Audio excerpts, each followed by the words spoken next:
हरे कृष्ण, राधे राधे। गत कार्तिक पूर्णिमा संवत 2025 की बात है। भारत के सुप्रसिद्ध महान तीर्थ श्री गढ़मुक्तेश्वर मेले पर वहां एक विराट सनातन धर्म सम्मेलन हुआ था। उसमें भारत के सुप्रसिद्ध धर्माचार्य परम पूज्यपाद श्रीमद शंकराचार्य श्री गोवर्धन पीठाधीश्वर अनंत श्री विभूषित स्वामी श्री निरंजन तीर्थ देव तीर्थ जी महाराज भी कृपा करके पधारे थे। चर्चा में प्रसंगवश पूज्यपाद श्री श्री आचार्य चरण ने अपने श्रीमुख से एक परलोक गत आत्मा ने किस प्रकार अपने लिए अपनी पुत्री से श्राद्ध तर्पण ब्राह्मण भोजन दान आदि की मांग की और इसके निमित्त सब कुछ करने कराने पर उसे किस प्रकार पूर्ण संतुष्टि हुई, इस संबंध की एक महान आश्चर्यजनक सत्य घटना सुनाकर लिखवाई। वही घटना यहाँ बताई जा रही है। अभी कुछ ही दिनों पहले की बात है। हम बिहार में गिच्छी गिरिडीह गए थे। वहाँ पर एक तमिल परिवार रहता था। वे तमिल सज्जन एक सरकारी कर्मचारी हैं। एक दिन उनकी धर्म पत्नी हमारे निवास स्थान पर आकर हमसे मिली। वे शुद्ध हिंदी नहीं बोल पाती थी, इसलिए उन्होंने अपने विचार अंग्रेजी में प्रकट करते हुए कहा, महाराज, हम लोग तमिल हैं। हमारे प्रदेश की और हमारी जाति की प्राचीन प्रथा के अनुसार कन्या ही माता की समस्त संपत्ति की उत्तराधिकारिणी हुआ करती है। इसलिए अपनी माता के देह अवसान पर भी मैं भी इस प्रथा के अनुसार अपनी माताजी की समस्त संपत्ति की उत्तराधिकारिणी बनी। जब तक मेरा विवाह नहीं हुआ था, तब तक मैं सदा सुख शांति और बड़े आनंद के साथ रहती थी। मुझे किसी प्रकार का कोई कष्ट क्लेश नाम मात्र को भी नहीं था। पर जो ही मेरा विवाह हुआ और मैं ससुराल गई, त्यों ही मेरे चित्त में निरंतर बड़ी बेचैनी, अशांति और क्लेश रहने लगा। रात्रि में नींद भी नहीं आती थी। ससुराल में सब प्रकार का सुख था, किसी भी बात की कोई कमी नहीं थी। पति, सास, ससुर आदि सब मुझे बड़े प्रेम से रखते और बहुत अच्छा व्यवहार करते थे। फिर भी मेरा मन क्लेश से भरा रहता था। इसका कारण मैं तनिक भी नहीं समझ सकी। एक दिन मैं नित्य की भांति रात्रि में अपने पलंग पर सोई हुई थी। उस समय मैं अर्ध जागृत अवस्था में थी। अचानक मुझे अपनी पूजनीय स्वर्गीय माताजी प्रत्यक्ष दिखलाई पड़ी।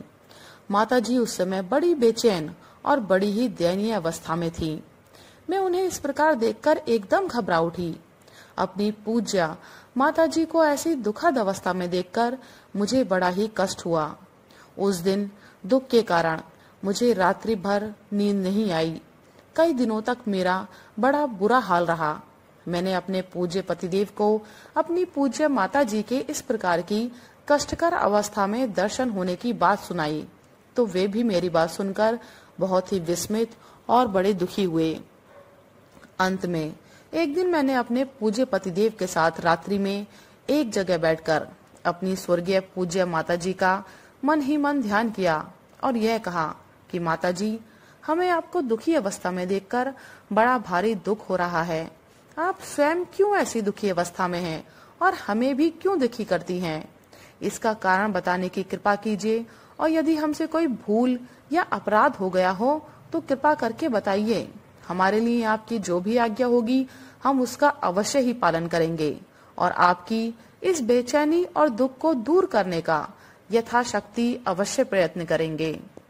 यह प्रार्थना कर हम बिस्तर पर लेट गए और नींद लेने का प्रयत्न करने लगे, पर प्रयत्न करने पर भी उस दिन हमें नींद नहीं आई।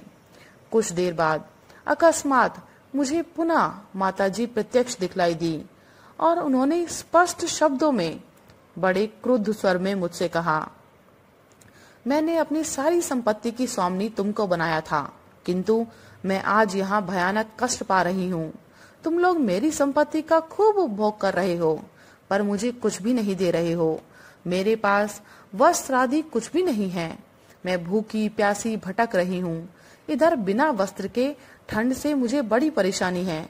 मैं इस समय बड़ी ही दीन दुखी और अशांत अवस्था में रह रही हूँ। यदि तुम लोग मेरे लिए इस समय कुछ नहीं करोगे और मुझे कुछ नहीं दोगे, तो बस याद रखना, मैं तुम्हारी सारी संपत्ति छीन लूंगी और तुम्हें कभी शांति नहीं पाने दूंगी, बराबर बेचैन बनाए रखूंगी। अब तो मुझे अपनी पूज्य माताजी के श्रीमुख से इन शब्दों को सुनकर बड़ा आश्चर्य हुआ और साथ ही घोर दुख भी हुआ। अपनी गलती के लिए मुझे बड़ा पश्चाताप होने लगा। मैंने अपनी पूज्य माताजी से बड़े ही विनम्र शब्दों में प्रार्थना की, माताजी, अपने प्रदेश में जिस प्रकार के ब्राह्मण हुआ करते हैं, यहाँ पर वैसे ब्राह्मण नहीं मिलते हैं और न अपने देश की प्रथा के अनुसार यहाँ वैसे विधि विधान से श्राद्ध आदि ही कराए जाते हैं। इसलिए मैंने यहाँ आने पर आपके निमित्त श्राद्ध, ब्राह्मण भोजन आदि नहीं करवाया है। मेरे घोर अपराध का यही कारण है, अतः आप मुझे इस अपराध के लिए क्षमा करें और अपने प्रदेश के अनुसार विधि विधान से यहाँ श्राद्ध न कराए जाने पर मैं क्या करूं, किस तरह करूं और इस अवस्था में मेरा क्या कर्तव्य है, यह आप कृपा कर स्पष्ट बताएं। पूज्य माताजी ने मेरी बात सुनकर कहा कि देश काल के अनुसार यहाँ पर तुम्हें जो अच्छे से अच्छे ब्राह्मण मिले और जिन्हें तुम्हारा मन अच्छा स्वीकार करे, उन्हें बड़े श्रद्धा भक्ति के साथ अपने घर पर बुलाकर वे जिस विधि से बताएं, उसी विधि से उनके द्वारा मेरे निमित्त श्राद्ध कराओ। उन्हें श्रद्धा भक्ति के साथ भोजन कराओ और मेरे निमित्त ब्राह्मणों को दान दक्षिणा देकर संतुष्ट करो।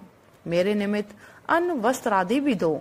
तुम्हारा इस प्रकार से दिया हुआ दान मुझे अवश्य मिलेगा और उससे मुझे निश्चय ही तृप्ति और संतुष्टि होगी।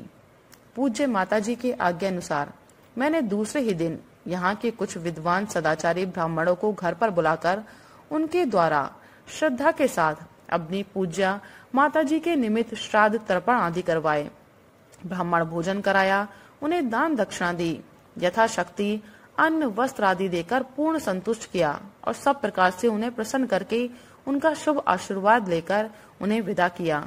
मैंने अपनी पूज्य माताजी के आज्ञा अनुसार श्राद्ध तर्पण, ब्राह्मण भोजन, दान दक्षिणा आदि सब कार्य करवा तो दिए, फिर भी मेरे मन में यह शंका बनी रही कि मेरे द्वारा दिए गए श्राद्ध दान माताजी को मिले होंगे या नहीं, वह मेरे इस कृत्य से प्रसन्न हुई या नहीं।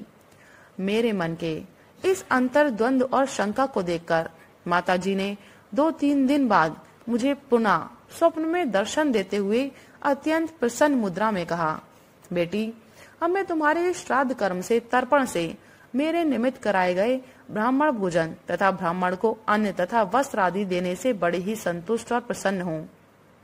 अब मुझे किसी प्रकार का कोई भी कष्ट नहीं है। तुम्हारा दिया सब कुछ मुझे प्राप्त हो गया है। तुमने मुझे आवश्यकता से बहुत अधिक दे दिया है। तुम्हारे दिए गए भोजन से मैं पूर्ण रूप से तृप्त संतुष्ट हो गई हूँ। तुमने मुझे वस्त्र तो इतने अधिक दिए हैं कि मुझे पसीना आ गया। अब मुझे किसी भी चीज की आवश्यकता नहीं है। मैं तुम लोगों को प्रसन्न होकर शुभ आशीर्वाद देती हूँ। अब मेरा तुम लोगों से यही कहना है कि मेरे निमित्त प्रतिवर्ष श्राद्ध के दिनों में एक बार श्राद्ध अवश्य करा दिया करो। बस इसी से मैं सुख शांति से रहती हुई तुम लोगों पर प्रसन्न रहा करूंगी। पूज्य माताजी के मुख से मुझे तुम्हारा दिया हुआ सब कुछ प्राप्त हो गया सुनकर मेरी सारी शंकाएं और दुख समाप्त हो गए।